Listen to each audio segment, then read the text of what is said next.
সুপ্রিয় dear learners, viewers and dear students, hope you are well by the grace of Almighty Allah. আশা করি আপনারা যে যেখানে আছেন সবাই সুস্থ আছেন, সুন্দর আছেন। আলহামদুলিল্লাহ, আল্লাহর রহমতে আমি বেশ ভালো আছি। সম্মানিত viewers, learners and dear students, আজকে আমি আলোচনা করব গ্রামার ছাড়া টেন্স শেখার সহজ পদ্ধতি পার্ট 3 নিয়ে। ইতিমধ্যে আপনারা জানেন যে আমি গ্রামার ছাড়া টেন্স শেখার সহজ পদ্ধতি আরো দুইটি ভিডিও দিয়েছি। আপনারা যারা এখনো ভিডিও দুটি দেখেননি তারা আশা করি দেখে নেবেন, ডেসক্রিপশন বক্সে লিংক দেওয়া থাকবে, তাহলে আপনাদের জন্য এই ক্লাসটি বোঝা আরো সুবিধা হবে। সম্মানিত ভিউয়ার্স, আমরা অনেকেই টেন্স শিখতে চাই কিন্তু পারি না, আমরা ইংরেজিতে স্পিকিং করতে চাই কিন্তু পারি না। তাই আমি খুব সহজে কিভাবে আপনি গ্রামাটিক্যাল রুলস অথবা প্রত্যেকটি স্ট্রাকচার ফলো না করেও খুব সহজে কিভাবে আপনি টেন্স শিখবেন সে সম্পর্কে আলোচনা করব। যারা ভিডিওটি ক্লিক করেছেন তাদেরকে অনুরোধ করব খুব সহজভাবে আমি যেহেতু শেখাবো, আপনারা ভিডিওটি শেষ পর্যন্ত দেখবেন না টেনে, এতে আপনাদের জন্য খুবই উপকার হবে। তো সম্মানিত ভিউয়ার্স, চলুন শুরু করা যাক। আজকে আমি present perfect tense, past perfect tense এবং ফিউচার পারফেক্ট টেন্স, এই তিনটা টেন্সের একটা মাত্র রুলস দিয়ে, একটা মাত্র স্ট্রাকচার দিয়ে, একটা মাত্র সেন্টেন্স দিয়ে শিখাবো আপনাদেরকে। প্রায় 128 ধরনের বা শত শত সেন্টেন্স কিভাবে আপনি তৈরি করতে পারেন সে সম্পর্কে শিখাবো। তো সম্মানিত ভিউয়ার্স, চলুন শুরু করা যাক। তার আগে আমি এখানে কিছু ওয়ার্ড মিনিং লিখে রেখেছি যেগুলো আমাদেরকে জানতে হবে, তাহলে কিন্তু এটা সহজ হয়ে যাবে। যেমন আই মানে আমি, উই মানে আমরা, ইউ মানে তুমি, ইউর মানে তোমার, দে মানে তারা, দেয়ার মানে তাদের, মাই মানে আমার, আওয়ার মানে আমাদের, হি বা সি মানে সে, রোমা মানে রোমা, করিম মানে করিম। এটা আমরা জানলাম। এখন আমরা জানবো যে আমি একটা স্ট্রাকচারের কথা বলছি, সেই স্ট্রাকচারটা কি আপনারা এখানে লক্ষ্য করুন। আমি লিখছি subject plus have, has, have oblique has oblique had oblique shall have oblique will have plus PV, PV plus object. এইভাবে যদিও থাকে না, কিন্তু আমি যেহেতু একটা দিয়ে সবগুলো বোঝাবো এই জন্য আমি এটা তো করেছি। তাহলে এখন আমরা কিভাবে করবো দেখুন এখানে আমি প্রথমে যে একটা সেন্টেন্স লিখে রেখেছি যে আমি, আমরা, তুমি, তোমরা, তারা, সে, রোমা, করিম বইটি কিনিয়াছে, কিনিয়াছিল, কিনিয়া থাকিবে। তাহলে একই সাথে আমি লিখছি কিনিয়াছে, আবার বলছি কিনিয়াছিল, আবার বলছি কিনিয়া থাকিবে। কেন? কারণ আমি বললাম যে একটা দিয়ে আমি তিনটা শিখাবো, এজন্য আমি একসাথে লিখে নিয়েছি। এরপরে এখানে আমি এটার যে ইংরেজি সেন্টেন্স যেটা হবে সেটা আমি এখানে লিখেছি। দেখেন, I, we, you, they, he, she, Roma, Karim, have, has, had, shall have, will have, bought the book. এটাকে যদি এখন আমরা ভেঙে এটাকে যদি আমরা প্রেজেন্ট টেন্স করি তাহলে কি দাঁড়াবে দেখুন, আমি বইটি কিনিয়াছি, I have bought the book, আমি বইটি কিনিয়াছি, আমরা বইটি কিনিয়াছি, we have bought the book, তুমি বইটি কিনিয়াছো, you have bought the book, তারা বইটি কিনিয়াছে, দে হ্যাভ বট দ্য বুক, সে বইটি কিনিয়াছে, he has bought the book, Ruma বইটি কিনিয়াছে, Ruma has bought the book. সম্মানিত ভিউয়ার্স, ভালো করে খেয়াল করুন, এখানে আই, উই, ইউ, দে সব ক্ষেত্রে কিন্তু আমরা হ্যাভ ব্যবহার করছি, কিন্তু যখনই থার্ড পারসন সিঙ্গুলার নাম্বার হয়ে গেছে যেমন হি বা রুমা, সেই ক্ষেত্রে কিন্তু আমরা আবার হ্যাজ ব্যবহার করছি। একইভাবে যদি আপনি এখানে রহিম দেন বা করিম দেন সেক্ষেত্রে আপনাকে হ্যাজ ব্যবহার করতে হবে। এখানে হি বা সি একই জিনিস, আপনি ছেলের ক্ষেত্রে আমরা হি ব্যবহার করি, মেয়ের ক্ষেত্রে সি ব্যবহার করি, তাহলে আপনি এটা থার্ড পারসন সিঙ্গুলার নাম্বার, সেক্ষেত্রে আপনি হ্যাজ দিবেন। তাহলে এখানে আছে 6টা সেন্টেন্স। এখানে আপনি রুমার জায়গাতে যদি রহিম ব্যবহার করেন তাহলে আরো একটা সেন্টেন্স, হিয়ার জায়গাতে যদি সি ব্যবহার করেন তাহলে আরো একটা সেন্টেন্স। এইভাবে অন্তত 8 ধরনের সেন্টেন্স কিন্তু আমরা শিখে গেলাম। আমরা কিন্তু বলি নাই যে আপনি স্ট্রাকচার জানেন, স্ট্রাকচারের কোনো দরকার নেই। এখানে যে আমরা একটা স্ট্রাকচার প্রথমে দেখিয়েছি সেটাও কিন্তু আপনার দরকার নেই, স্ট্রাকচার বাদে কিন্তু আমরা এটা করে ফেললাম। তাহলে এটা কি দাঁড়ালো, আমরা যেটা করলাম সেটা হলো, এটা দাঁড়াচ্ছে হচ্ছে আমরা যেটা করলাম সেটা প্রেজেন্ট পারফেক্ট টেন্সের সিম্পল স্ট্রাকচার, প্রেজেন্ট পারফেক্ট টেন্সের সিম্পল স্ট্রাকচার। এই সিম্পলকে যদি আমরা কোনোভাবে যে আমরা এটাকে যদি আমরা ইন্টারোগেটিভ করতে যাই, অর্থাৎ এটাকে যদি আমরা কি দিয়ে প্রশ্ন করি, কি করি ছিলাম যে আমি বইটি কিনে আছি, এটাকে যদি আমি বলি যে আমি কি বইটি কিনে আছি, এরকম যদি হয়, বা আমরা কি বইটি কিনে আছি, তুমি কি বইটি কিনে আসো, তারা কি বইটি কিনে আসে, সে কি বইটি কিনে আসে, রোমা কি বইটি কিনে আসে, এরকম যদি হয়, অর্থাৎ আমরা যদি ইন্টারোগেটিভ করি তখন আমরা কি করব, তখন এই হ্যাভটা আমাদেরকে সামনে নিয়ে আসতে হবে প্রত্যেক ক্ষেত্রে। আর শেষে কি দিতে হবে, প্রত্যেকটা শেষে একটা প্রশ্নবোধক। অর্থাৎ যখন আমি বলবো যে আমি কি বইটি কিনে আসি তখন বলতে হবে হ্যাভ আই বট দ্য বুক, ঠিক আছে। এরপরে যখন বলবো যে আমরা কি বইটি কিনে আসি তখন কি বলবো have we bot the book, শেষে প্রশ্নবোধক। যখন বলবো যে তুমি কি বইটি কিনে আসো তখন কি হবে have you bought the book. যখন বলবো যে তারা কি বইটি কিনে আছে তখন কি হবে have they bot the book, শেষে প্রশ্নবোধক। যখন বলা হবে যে সে কি বইটি কিনে আছে তখন হবে যে has he bot the book, শেষে প্রশ্নবোধক।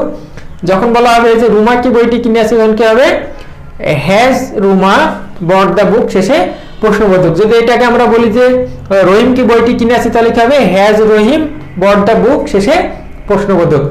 যদি বলি যে মেয়ের ক্ষেত্রে সে কি বইটি কিনে আছে তাহলে কি হবে has she bot the book, শেষে প্রশ্নবোধক।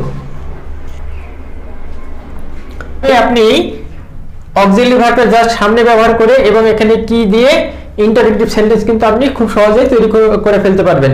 এবার দেখেন এটাকে যদি আমরা নেগেটিভ করে ফেলি তাহলে কি দাঁড়ায়, একটা দিয়ে যেহেতু আমি বলছিলাম যে অনেক শিখাবো, সবগুলো শিখাবো, সেজন্য আমি আর মুছছি না।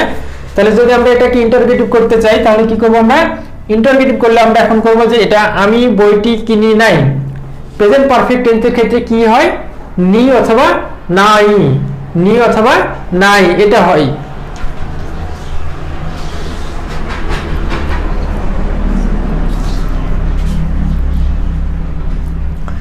তাহলে আমি বলছিলাম যে প্রেজেন্ট পারফেক্ট টেন্সের যদি নেগেটিভ ফর্মটা করি সেক্ষেত্রে আমরা কি করব যে আমি বইটি কিনি নাই এরকম হবে। তখন আমরা কি করব হ্যাভ এর পরে জাস্ট নট বসাই দেব, তখন আমাদেরকে এখানে জাস্ট নট দিতে হবে, তাহলে আর কোনো চেঞ্জ করা লাগবে না। আমি খুব সহজভাবে আপনাদেরকে শেখানোর চেষ্টা করছি। তাহলে আমি বইটি কিনি নাই যদি বলি তাহলে কি হবে I have not bought the book, আমি বইটি কিনি নাই। আমরা বইটি কিনি নাই তাহলে কি হবে উই হ্যাভ নট এখানে দিব বট দ্য বুক। যদি বলি যে তুমি বইটি কিনো নাই তাহলে কি হবে ইউ হ্যাভ এখানে নট দিব তারপর লিখবো বট দ্য বুক।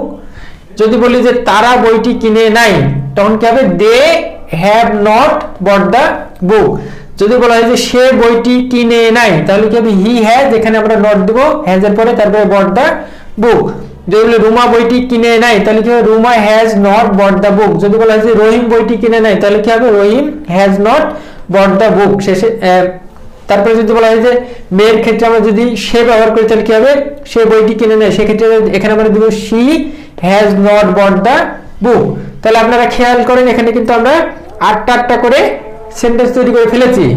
বললাম প্রেজেন্ট পারফেক্ট টেন্সের সিম্পল স্ট্রাকচার, ইন্টারোগেটিভ স্ট্রাকচার এবং নেগেটিভ স্ট্রাকচার। আমরা কিন্তু স্ট্রাকচার না জেনে সব করে ফেলেছি। এবার আমরা করব প্রেজেন্ট পারফেক্ট টেন্সের ইন্টারোগেটিভ প্লাস নেগেটিভ, অর্থাৎ কিও থাকবে নাও থাকবে এরকম যদি হয় প্রশ্ন যদি করি। যেমন আমরা এটাকে যদি বলি আমি কি বইটি কিনিয়াছি, সরি আমি কি বইটি কিনি নাই, যদি এরকম করে আমরা বলি যে আমি কি বইটি কিনি নাই, অর্থাৎ নাও থাকছে প্রশ্ন করছে, সেক্ষেত্রে কি হবে have I not bought the book, শেষে প্রশ্নবোধক। এরপরে আমরা যদি এটাকে বলি যে আমরা কি বইটি কিনিনি তাহলে কি হবে have we not bought the book, শেষে প্রশ্নবোধক। এরপরে যদি আমরা বলি যে তুমি কি বইটি কিনোনি have you not bought the book, শেষে প্রশ্নবোধক। তারপরে যদি আমরা বলি যে তারা কি বইটি কিনে নাই তাহলে কি হবে have they not bought the book, শেষে প্রশ্নবোধক। এরপর যদি এটাকে বলা হয় যে সে কি বইটি কিনে নাই তাহলে কি হবে has he not bought the book, শেষে প্রশ্নবোধক। এরপর যদি বলা হয় যে রুমা কি বইটি কিনে নাই তাহলে কি হবে has Ruma not bought the book, শেষে প্রশ্নবোধক। বলি যে রহিম কি বইটি কিনে নাই তাহলে কি হবে has Rahim not bought the book, শেষে প্রশ্নবোধক। যদি এখানে আমরা মেয়ের ক্ষেত্রে ব্যবহার করি যে সে কি বইটি কিনে নেয় তাহলে কি হবে has she not bought the book, শেষে প্রশ্নবোধক। তাহলে এটা ছিল কি ইন্টারোগেটিভ এবং নেগেটিভ একসাথে থাকলে আমরা কিভাবে তৈরি করব। তো সম্মানিত ভিউয়ার্স এটা আমরা প্রেজেন্ট পারফেক্ট টেন্সের সবগুলা শিখে গেলাম, চারটা স্ট্রাকচার রেডি কিভাবে করতে হয় কোনো স্ট্রাকচার না জেনেই। এখন আমরা করব যে পাস্ট যদি আমরা পারফেক্ট করি তাহলে সেক্ষেত্রে আমাদেরকে কি করতে হবে, সিম্পল করতে যাই। তাহলে আমরা কি করব যে আমি বইটি কিনিয়াছিলাম, আমি বইটি কিনিয়াছিলাম তাহলে কি হবে I had bought the book, আমি বইটি কিনিয়াছিলাম। আমরা বইটি কিনিয়াছিলাম তাহলে কি হবে we had bought the book. তুমি বইটি কিনিয়াছিলে you had bought the book. তারা বইটি কিনিয়াছিল they had bought the book. সে বইটি কিনিয়াছিল he had bought the book. Ruma বইটি কিনিয়াছিল Ruma had bought the book. এখানে কিচ্ছু করা লাগলো না, জাস্ট আমরা কি করলাম এখানে হ্যাড ছিল, এগুলা এই দুইটাতে হ্যাড ছিল, এই জায়গাটা পরিবর্তন করে আমরা শুধু হ্যাড বসে দিলাম। এখানে আপনার সুবিধা হলো যে এখানে একটাই অক্সিলারি হ্যাড একটাই, অর্থাৎ কোনো জায়গাতে আপনার কোনো বিকল্প ভাবা লাগছে না যে হ্যাড হবে না হ্যাজ হবে, সব জায়গায় হ্যাড। তাহলে এটা ছিল হচ্ছে পাস্ট পারফেক্টের সিম্পল স্ট্রাকচার অনুযায়ী। আমরা কিন্তু এখন স্ট্রাকচার জানি না কি, কিন্তু আমরা জানি যে এখানে হ্যাড বসালে পরে মূল ভার্ব পিপি ফর্ম দিলে পাস্ট পারফেক্ট হয়ে গেল।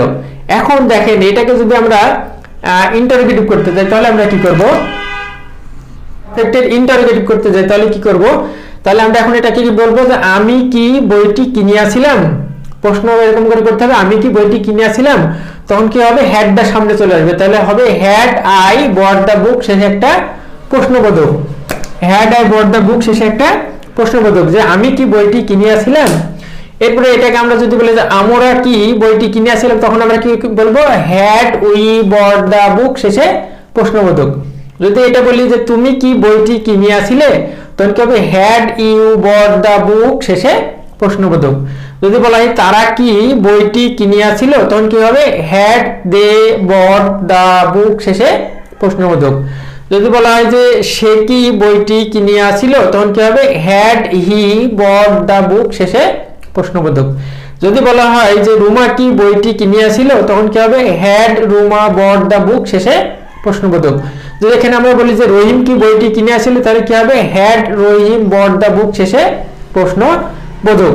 এইভাবে আমরা হ্যাডটা সামনে দিয়ে শেষে একটা প্রশ্নবোধক দিয়ে চাইলে এটাকে খুব সহজে ইন্টারোগেটিভও করে ফেলতে পারি।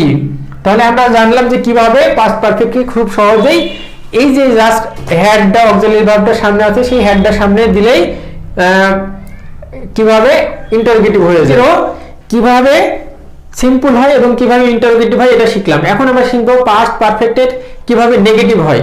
নেগেটিভ করা আরো সহজ ব্যাপার, যেমন আমি বইটি কিনিয়াছিলাম না, এখানে জাস্ট আমরা যদি না লাগাই দিই তাহলেই হয়ে গেল নেগেটিভ। আমরা বইটি কিনিয়াছিলাম না, তাহলে এখানে কি করব আমরা হেডের পরে নট লাগাই দিব সব জায়গায়, তাহলে এটা হয়ে গেল নেগেটিভ।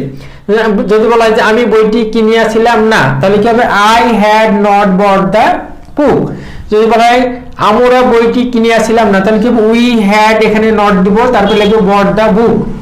যদি বলা হয় যে তুমি বইটি কিনিয়াছিলে না তখন কি বলবো ইউ হ্যাড এখানে দিব নট তারপর লিখব বট দ্য বুক। তারপরে তারা বইটি কিনিয়াছিল না দে হ্যাড এখানে দিতে হবে নট বট দ্য বুক। সে বইটি কিনিয়াছিল না he had not bought the book. Ruma বইটি কিনিয়াছিল না এখানে দিব আমরা তখন রুমা হ্যাড এখানে দিব হেডের পরে নট তারপর লিখব বট দ্য বুক। যদি বলা হয় যে রহিম বইটি কিনিয়াছিল না তখন কি হবে Rahim had not bought the book. তারপরে যদি এখানে বলা হয় যে সে মেয়ের ক্ষেত্রে সে বইটি কিনেছিল তাহলে আমি he had not bought the বুক। তাহলে খেয়াল করেন আমরা কিন্তু এখানেও আরো 8টা সেন্টেন্স শিখে গেলাম, অর্থাৎ আমরা পাস্ট পারফেক্টের সিম্পল শিখলাম, ইন্টারোগেটিভ শিখলাম এবং নেগেটিভও শিখলাম। এখন যদি এমন হয় যে আমরা এটাকে ইন্টারোগেটিভ প্লাস নেগেটিভ করব তাহলে কি করব ইন্টারোগেটিভ প্লাস নেগেটিভ যদি করতে হয় তাহলে আমাদের একটা কাজ আছে, সেটা হচ্ছে আমরা এই অংশটা সামনে শুধু দিয়ে দেবো তাহলে হয়ে গেল। দেখেন হ্যাডটা তখন আমরা রাখবো না, হ্যাডটা কি করব সামনে দিব, এই যে হ্যাড আই নট, এইভাবে শেষে তখন একটা দিতে হবে প্রশ্নবোধক। আমি একটা দিয়ে সবগুলো বোঝাচ্ছি। তাহলে আমরা এখানে যদি বাংলাটা বলি কি বলবো আমি কি বইটি কিনিয়াছিলাম না, শেষে প্রশ্ন দিতে হবে প্রশ্নবোধক দিতে হবে যে আমি কি বইটি কিনিয়াছিলাম না। তখন আমরা কি বলবো had I not bought the book, আমি কি বইটি কিনিয়াছিলাম না। যদি বলা হয় যে আমরা কি বইটি কিনিয়াছিলাম না তখন কি বলবো had we not bought the book শেষে প্রশ্নবোধক। যদি এটাকে বলা হয় যে তুমি কি বইটি কিনিয়াছিলে না তখন কি হবে had you not bought the book শেষে প্রশ্নবোধক। যদি বলা হয় যে তারা কি বইটি কিনিয়াছিল না তখন কি হবে had they not bought the book শেষে প্রশ্নবোধক। যদি বলা হয় যে সে কি বইটি কিনিয়াছিল না তাহলে কি হবে had he not bought the book শেষে প্রশ্নবোধক। যদি বলা হয় যে রুমা কি বইটি কিনিয়াছিল না তখন কি হবে had Ruma not bought the book শেষে প্রশ্নবোধক। আমি প্রথমে বলে দিয়েছি আমি কিন্তু একটা দিয়ে সবগুলা বোঝাচ্ছি, সবগুলা কিন্তু আমি লিখছি না, কিন্তু আমি মুখে বলে দিচ্ছি, আপনাকে বুঝতে হবে যে একটা কিন্তু আমি লিখছি বাকিগুলা কিন্তু আমি কিভাবে হবে কি হবে সেটা বলে দিচ্ছি। এভাবে কিন্তু আপনাকে বুঝতে চেষ্টা করতে হবে, কারণ সময় সংক্ষিপ্ত, কিন্তু আমরা এত বেশি সেন্টেন্স এখানে প্র্যাকটিস করতেছি যে এটা বলার অপেক্ষা রাখে না। অতগুলো সেন্টেন্স যদি আমি লিখতে যাই তাহলে ভিডিও অনেক বেশি লম্বা হয়ে যাবে, লং হয়ে যাবে। এই জন্য আমি চাচ্ছি যত দ্রুত সম্ভব আপনাদেরকে একটা সেন্টেন্সের মাধ্যমে সবগুলো শিখিয়ে দেওয়া। তো সম্মানিত ভিউয়ার্স, এটা ছিল। এখন যদি আমরা প্রেজেন্ট পারফেক্ট এবং পাস্ট পারফেক্টের কিন্তু 4টা সেট 8টা স্ট্রাকচারও শিখে গেলাম এবং 8টা দিয়ে কিভাবে সেন্টেন্স তৈরি করতে হবে সেটাও শিখে গেলাম। এখন আমরা ফিউচার দিয়ে একটা শিখবো, তারপরে এটা শেষ করব ইনশাআল্লাহ। এই সেন্টেন্সগুলোকে যদি আমরা এখন ফিউচার পারফেক্ট করতে চাই তাহলে কি করতে হবে দেখেন। ফিউচার পারফেক্ট করলে এটা হবে আমি বইটি কিনিয়া থাকিব, আমি বইটি কিনিয়া থাকিব। তাহলে কি হবে I shall have bought the book, I shall have bought the book. যদি বলা হয় যে আমরা বইটি কিনিয়া থাকিব তাহলে কি হবে we shall have bought the book. তুমি বইটি কিনিয়া থাকিবে তাহলে কি হবে you will have bought the book. তারা বইটি কিনিয়া থাকিবে they will have bought the book. সে বইটি কিনিয়া থাকিবে he will have bought the book. Ruma বইটি কিনিয়া থাকিবে Ruma will have bought the book. Rahim বইটি কিনিয়া থাকিবে Rahim will have bought the book. সে মেয়ের ক্ষেত্রে যদি বলা হয় যে সে বইটি কিনিয়া থাকিবে তাহলে she will have bought the বুক। তাহলে এভাবে আমরা আরো একটা সেন্টেন্স শিখে গেলাম। কত সহজ ভাবে কিন্তু আপনি চেষ্টা করেন দেখেন যে আমরা এখানে একটা বাংলা একটা ইংরেজি দিয়ে এবং একটা স্ট্রাকচার দিয়ে কিন্তু এতগুলো শত শত সেন্টেন্স শিখে যাচ্ছে এবং একই সাথে খুব সহজেই দেখেন আমরা প্রেজেন্ট পারফেক্টের পাস্ট পারফেক্ট শিখে গেছি, ফিউচার পারফেক্টের আবার সিম্পলটা আমরা শিখে গেলাম। এখন এই ফিউচার পারফেক্টের সিম্পলকে যদি আমরা ইন্টারগেটিভ করতে চাই তাহলে আমাদের কি করতে হবে, যেমন যদি আমরা এটাকে ইন্টারগেটিভ করতে চাই সম্মানিত ভিউয়ার্স তাহলে আমাদেরকে করতে হবে যে আমি বইটি কিনিয়া থাকিব। তাহলে এটাকে আমরা বলবো তখন হচ্ছে আমি কি বইটি কিনিয়া থাকিব, তখন আমাদেরকে বলতে হবে যে শ্যালটা সামনে দিতে হবে, তখন shall I have bought the book শেষে প্রশ্নবোধক দিব। এরপর যখন আমরা এটাকে বলবো যে আমরা কি বইটি কিনিয়া থাকিব অর্থাৎ প্রশ্ন হয়ে গেল, তখন আমরা বলবো shall we have bought the book শেষে প্রশ্নবোধক। যদি এটাকে আমরা বলি যে তুমি কি বইটি কিনিয়া থাকিবে তখন উইলটা আমরা সামনে দিব, তাহলে যখন আমরা কি বলবো will you have bought the book শেষে প্রশ্নবোধক। যদি বলা হয় যে তারা কি বইটি কিনিয়া থাকিবে তখন আমরা কি বলবো, তখন আমরা বলবো যে will they have bought the book. যদি বলা হয় যে সে কি বইটি কিনিয়া থাকিবে তাহলে কি বলবো will he have bought the book শেষে প্রশ্নবোধক। যদি বলে রুমা কি বইটি কিনিয়া থাকিবে তখন বলতে হবে যে will Ruma have bought the book শেষে প্রশ্নবোধক। তখন আমাদেরকে বলতে হবে will Rahim have bought the book শেষে প্রশ্নবোধক। যদি আমরা মেয়ের ক্ষেত্রে বলি যে সে কি বইটি কিনিয়া থাকিবে তখন আমাদেরকে এখানে দিতে হবে will she have bought the book শেষে প্রশ্নবোধক। এইভাবে আমরা জাস্ট অক্সিলারি ভার্বটা সামনে দিয়ে চাইলে পারে এটাকে আবার ইন্টারগেটিভ করে ফেলতে পারছি। তাহলে খুব সহজেই দেখেন আমি এজন্য বলছি যে একটা সেন্টেন্স দিয়ে একটা স্ট্রাকচার দিয়ে এবং এরকম শত শত আপনি সেন্টেন্সও তৈরি করতে পারবেন, টেন্সও শিখে ফেলতে পারবেন। এরপরে আমরা যেটা করব সেটা হচ্ছে যে এই সেন্টেন্সগুলোকে আমরা কিভাবে আবার নেগেটিভ করতে পারি। যেমন আমরা এটাকে যদি এখন বলি যে আমি বইটি কিনিয়া থাকিব না, যদি আমরা এরকম করে বলি যে আমরা বইটি কিনিয়া থাকিব না, এটা আমরা যদি বলি আমি বইটি কিনিয়া থাকিব না তাহলে কি করব, তাহলে আমরা তখন এখানে নট বসাই দিব আই শ্যাল নট হ্যাভ। এই জায়গায় আমরা জাস্ট নট বসাই দিলে তখন হয়ে গেল, যেহেতু দুইটা অক্সিলারি আছে আমি মাঝখানে দিয়ে দিলাম। তাহলে I shall not have bought the book, আমি বইটি কিনিয়া থাকিব না। যদি আমরা বলি যে আমরা বইটি কিনিয়া থাকিব না তাহলে কি দেব we shall not have bought the book. যদি বলা হয় তুমি বইটি কিনিয়া থাকিবে না you will not have bought the book. যদি বলা হয় যে তারা বইটি কিনিয়া থাকিবে না তাহলে কি করব they will not have bought the book. যদি বলা হয় যে সে বইটি কিনিয়া থাকিবে না হি উইল, তারপর আমরা মাঝখানে এখানে উইল এবং হ্যাভ এর মাঝখানে দিব নট, তাহলে he will not have bought the book. যদি বলা হয় যে রুমা বইটি কিনিয়া থাকিবে না তাহলে কি বলবো Ruma will not have bought the book. যদি বলা হয় যে রহিম বইটি কিনিয়া থাকিবে না তখন আমরা বলবো যে Rahim will not have bought the book.